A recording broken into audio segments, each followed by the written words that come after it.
Hello, this is Andrea Maury of Drea Renee Knits, and today I'm going to be demonstrating how to do a lifted over knot stitch that ends with a decrease.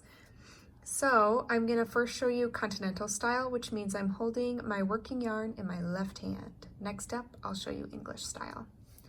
So we're going to begin with these first 3 stitches. I'm going to take my third stitch by inserting my needle purlwise, and I'm going to lift it up and over these first 2 and off of my needle. There we go.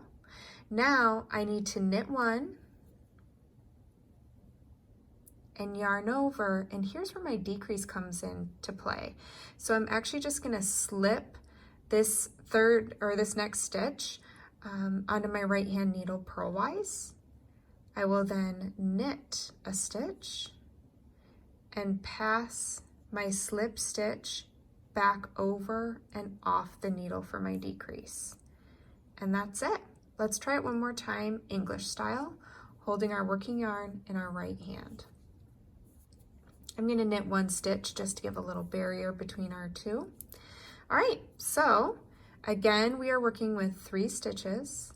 I am going to insert my right hand needle purlwise into that 3rd stitch. I'm going to lift it up and over the first 2 and off of my needle. Now I can knit 1,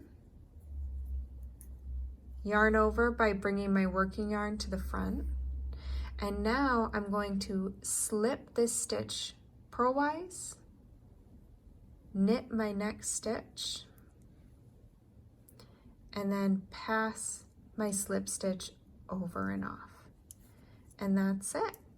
There are our lifted over knot stitches ending with a decrease. Happy knitting!